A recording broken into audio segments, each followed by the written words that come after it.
इसमें जो important question है मैं इसका सॉल्यूशन आपको मैं प्रोवाइड कर दे रहा हूँ, ध्यान से सुनिएगा। विद्युत चुम्बकीय प्रेरण की घटना का तात्पर्य क्या होता है? एक कुंडली में क्या होता है, प्रतिरोध से इसका कोई लेना देना नहीं है। धारा से होता है जब विद्युत क्षेत्र समय के साथ बदलता हो। धारा से होता है जब विद्युत क्षेत्र समय के साथ बदलता हो। चुंबकीय क्षेत्र समय के साथ बदलता हो। वोल्टता से होता है जब विद्युत क्षेत्र समय के साथ बदलता है। तो जाहिर से जो फैराडे का नियम था उसमें मैग्नेटिक फील्ड था, चूँकि इंग्लिश वर्जन इसका नहीं है, लीव कर गया है। तो सीधी सी बात है, करंट से होता है जब मैग्नेटिक फील्ड समय के साथ क्या हो रही हो, चेंज हो। तो ऑप्शन नंबर 3 आपका क्या होगा, ये सही होगा। ध्यान दीजिएगा, एक क्वेश्चन आपके लिए है, आपको सोच के बताना है क्यों मैग्नेटिक फील्ड में ही करंट मूव करता है तो ईएमएफ इंड्यूस्ड हो जाता है, क्यों इलेक्ट्रिक फील्ड में हम मोशन नहीं करते हैं, क्यों इलेक्ट्रिक फील्ड को हम नहीं काटते हैं। इसके पीछे रीज़न क्या है आपको बताना है। ये देखिए, फैराडे के विद्युत चुम्बकीय प्रेरण के दौरान एक कुंडली के पास चुंबक की गति की यांत्रिक प्रयास कुंडली के भीतर विद्युत ऊर्जा उत्पन्न करती है। इस घटना की सबसे अच्छा व्याख्या किसके अनुसार किया जा सकता है, ये आपको बताना है। लेंज का नियम, ऊर्जा संरक्षण। ध्यान दीजिएगा कि जो लेंज का नियम है वह एनर्जी कंजर्वेशन प्रिंसिपल को फॉलो करता है। मैंने आपको बताया था कि क्यों फॉलो करता है, क्योंकि जब मैग्नेट को आप दूसरे मैग्नेट के पास ले जाएंगे तो वो उसको अट्रैक्ट या रिपल करेगा अकॉर्डिंग टू प्रिंसिपल, या तो आकर्षित करेगा या तो प्रतिकर्षित करेगा। तो ले आने में जो ईएमएफ इंड्यूस्ड होता है वो भैया वो मैकेनिकल एनर्जी ही होता है। जो मूवमेंट, जैसे मान लीजिए यहाँ पे एक मैग्नेट है, एक मैग्नेट यहाँ पे है, आपने इसको आगे बढ़ाया तो जो ये मूवमेंट हुआ, ये मूवमेंट मतलब जो मैकेनिकल ऊर्जा है वही यहाँ पे इलेक्ट्रिकल ऊर्जा में कन्वर्ट होती है। इसलिए लेंज का नियम law of conservation of energy यानी कि ऊर्जा संरक्षण के नियम को क्या करता है, फॉलो करता है। ध्यान देना है आपको। चलिए आगे देखते हैं। वेबर के कुंडली के साथ इस क्वेश्चन को देखिए कैसे इसको सॉल्व करेंगे, बहुत इंटरेस्टिंग है। ई बराबर आपने पढ़ा है क्या, D phi by D T, ये पढ़ा ही है। तो यहाँ से डी बाई डी टी, यहाँ पे फाई की वैल्यू क्या दिया है, 6t² प्लस 3t+2, और आपने डिफ्रेंशिएशन पढ़ा होगा। 6t² का क्या होगा, 2 आगे आ जाएगा तो 6 2 या 12t हो जाएगा। टी के पावर n का फार्मूला आप लगाएंगे तो n x पर n-1 होता है ना, तो ये 6 × 2 12t हो जाएगा, अब प्लस 3 हो जाएगा, t का 1 होगा, 2 का 0। अब इसमें 3 पुट करिए तो कितना होगा, 12 × 3 + 3 कितना आया, 36 3 39 वोल्ट। ऑप्शन नंबर 1 सही होगा।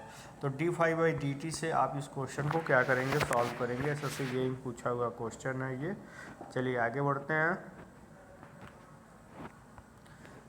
ये वही है, इंग्लिश वर्जन है। यहाँ पे देखिए, एक कुंडली का 100 प्रेरकत्व 100 मिली हेनरी है। तो कुंडली के प्रत्येक घुमाव, हिंदी में इंग्लिश पढ़ते हैं, the self inductance of a coil is 100 milli Henry.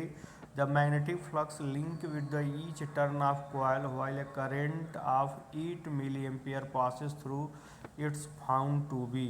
यहाँ पे क्या पूछ रहा है, यहाँ पे फ्लक्स पूछ रहा है, करंट की वैल्यू यहाँ पे दिया हुआ है। तो आप इसको कैसे सॉल्व कर सकते हैं, आप इसका क्या फार्मूला पढ़े हुए हैं।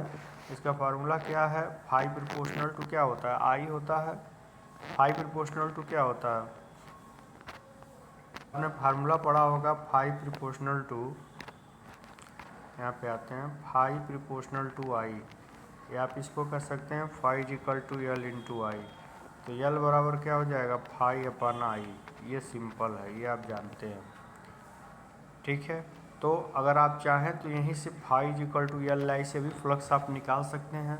एल की वैल्यू इसमें दिया हुआ है 100 मिली एम्पियर, और ये करंट दिया है 8 मिली एम्पियर, दोनों मिली में है। तो भाई इसको हेनरी में करने के लिए 10⁻³ का गुणा करेंगे, इसको भी 10⁻³ का गुणा करेंगे, सिंपल है। अब ये क्या हो जाएगा, 800 हो जाएगा, ये 10 के पावर कितना हो जाएगा, -3 दोनों मिलके क्या हो जाएगा, -6 हो जाएगा, ठीक है।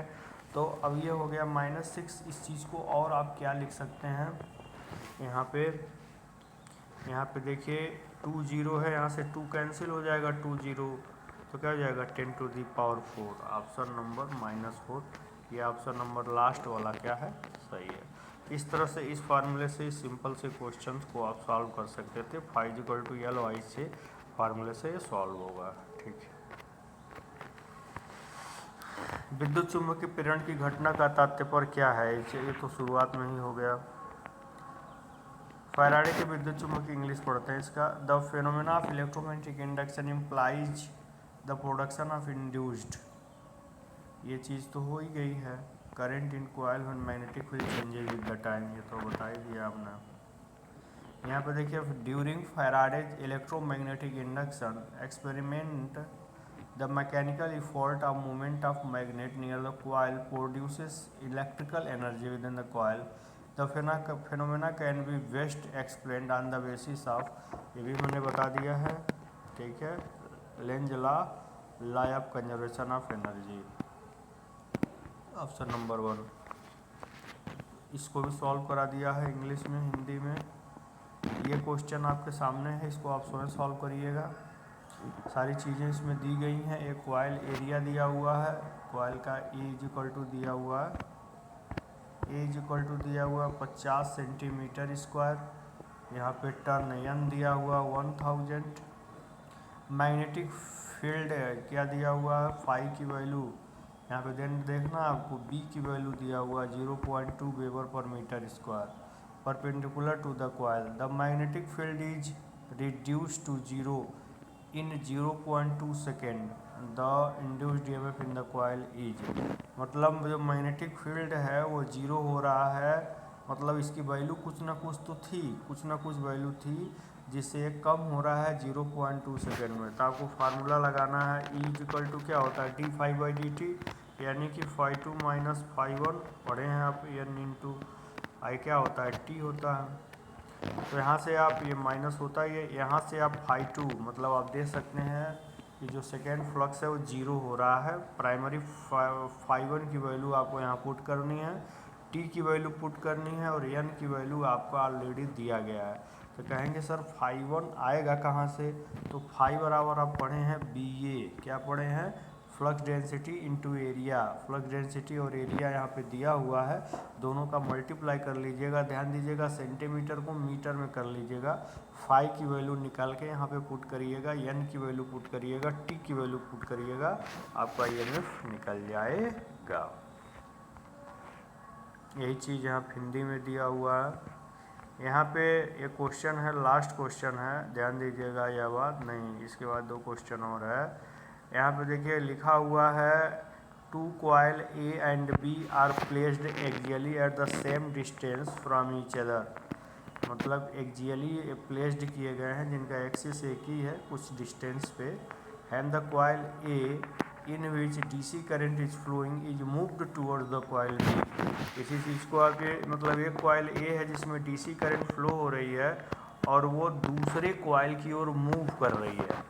तो सीधी सी बात है, लेंज नियम में आपने पढ़ा है कि जब 2 कॉइल आपस में पास जाएंगे तो आपस में रिपल्जन होगा, 2 कॉइल जब आपस में दूर जाएंगे तो अट्रैक्शन होगा। सिंपल है, यही चीज़ यहाँ पे लिखा हुआ है। 2 कॉइल A और B एक दूसरे से कुछ अच्छी रूप से रखे गए हैं। कॉइल A में DC करंट फ्लो हो रही है, एक कॉइल B की ओर जा रही है तो प्रतिकर्षित होगी। सीधी सी बात है, तो आपका ऑप्शन नंबर 2 क्या हो जाएगा, सही हो जाएगा। लेंज साहब ने यह बात बताई थी। अगर कोई भी गड़बड़ी लग रही हो तो आप क्वेश्चन पूछ सकते हैं। वही चीज़ यहाँ पे है, ये थोड़ा कन्फ्यूजन है, बहुत लोग इसको मार देंगे फैराडे लॉ। ध्यान दीजिएगा माइनस के बारे में केवल पूछ रहा है, इसलिए लेंज लॉ होगा, इस बात को ध्यान दीजिएगा। इसके साथ ये सारे क्वेश्चन का ये सॉल्यूशन हो गया। अब जो मैंने नॉन टेक में कुछ क्वेश्चन दिया है उसको भी मैं आपको बता देता हूँ शुरुआत में ही। पहला अंग्रेजी कारखाना, यहाँ ध्यान दीजिएगा, पहला अंग्रेजी कारखाना 1691 में किस नदी के किनारे स्थापित किया था, तो हुगली नदी के किनारे स्थापित किया गया था। ध्यान दीजिएगा मेरे भाई, हुगली नदी। ठीक है, चलिए दूसरा क्वेश्चन देखिए।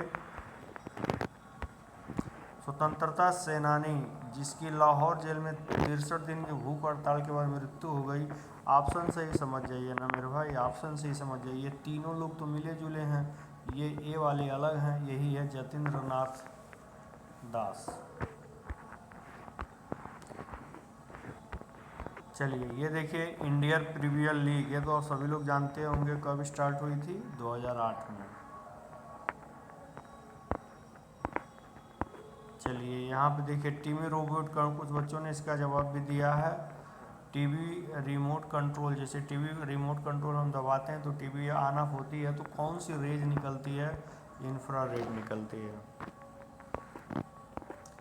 ये देखिए इसका आंसर मैंने ऑलरेडी दे दिया है। भारतीय धावक हिमा दास का उपनाम क्या है? डिंग express. Asia rugby under 20 championship किस राज्य में आयोजित की जाएगी? बिहार में। डीआरडीओ ने किस राज्य में प्रलय मिसाइलों का सफलतापूर्वक परीक्षण किया? बहुत इंपॉर्टेंट क्वेश्चन है ये ध्यान दीजिएगा। उड़ीसा। ये देखिए यह ओलंपिक के 5 रंगों वाले छल्लों में से एशिया महाद्वीप का प्रतिनिधित्व कौन सा करता है? तो पीला करता है, ध्यान दीजिएगा। इस प्रकार से ये सारे मैंने क्वेश्चंस करा दिए। आशा करते हैं अच्छा लगेगा। आप लोग लाइव क्लास में ज़रूर आएँ, नहीं तो फिर नहीं चल पाएगी क्लासेस। आप आएंगे तभी चल पाएगी। धन्यवाद।